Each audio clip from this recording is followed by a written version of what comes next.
O Supremo Tribunal Federal formou maioria para a primeira absolvição de um acusado pelos ataques do 8 de janeiro, absolvição total. A Isabel Mega vai conversar com a gente e trazer detalhes sobre esse réu, quem era esse réu e qual foi o entendimento dos ministros, hein, Isabel? Bom dia. Oi, Carol, bom dia para você, bom dia para todo mundo que está acompanhando o jornal. Carol, a gente está falando do Geraldo Felipe da Silva. O entendimento dos ministros é de que não ficou comprovado que ele, de fato, tivesse algum tipo de envolvimento na depredação aqui na Esplanada dos Ministérios naquele 8 de janeiro ou até mesmo envolvimento com o acampamento no QG do Exército, um pouco mais acima aqui da Esplanada dos Ministérios, de onde veio boa parte dos manifestantes daquele dia. Qual que foi a história que ele contou, que consta no processo, foi acatada como argumento nos posicionamentos da Procuradoria-Geral da República, também do relator Alexandre de Moraes e agora da maioria da Suprema Corte. Ele contou que ele, na verdade, estava em situação de rua aqui na capital federal. Ele chegou ao Distrito Federal cerca de 3 meses antes do 8 de janeiro, vindo de outro estado, portanto, e até numa situação de está fugindo ali de algumas associações criminosas que, segundo ele, estariam atrás dele. Naquele dia 8 de janeiro, segundo a história que ele contou, ele veio até a Praça dos Três Poderes, onde ele foi preso em flagrante depois, por curiosidade. Viu que estava acontecendo alguma coisa, desceu até a Praça dos Três Poderes e aí meio que se embreiou entre as pessoas que estavam praticando todo aquele ato de vandalismo por aqui. Foi movido por curiosidade, mas chamou o que estava acontecendo de baderna, inclusive, viu, Carol? E disse que em algum momento ele chegou a ser abordado por alguns dos bolsonaristas que estavam protagonizando esse ato e como se ele fosse alguém infiltrado do Partido dos Trabalhadores, ele chegou a narrar isso também.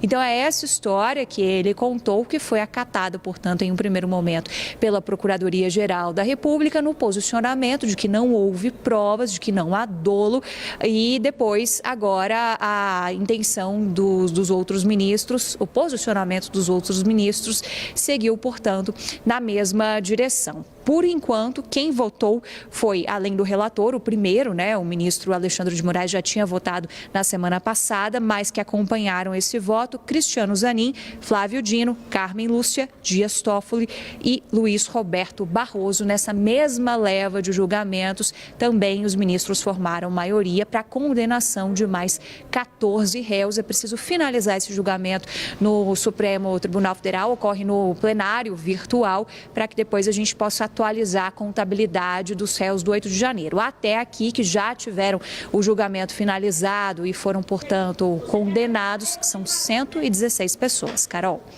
Obrigada, Isabel. Vamos falar mais sobre esse caso com o Theo Cury.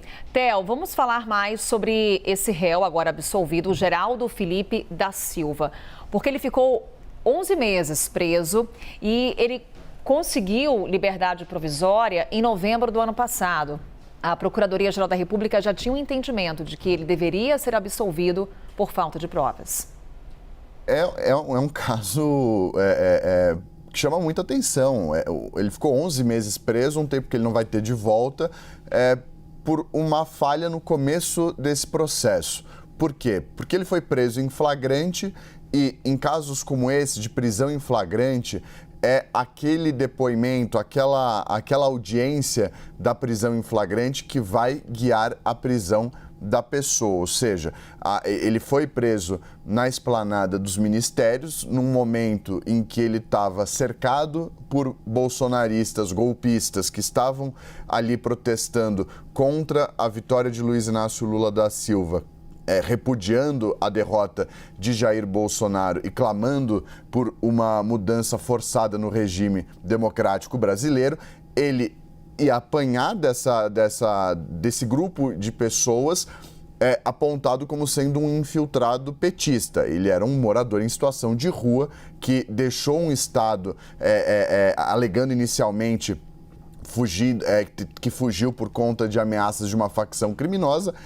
A defesa depois disse que não era bem assim, mas ele veio para Brasília, era um morador em situação de rua, tinha acabado de sair de um centro assistencial aqui do centro de Brasília, viu helicópteros da polícia sobrevoando a esplanada dos ministérios, foi até a esplanada para entender o que estava acontecendo por lá, foi cercado por bolsonaristas, começou a apanhar, a polícia militar o prendeu.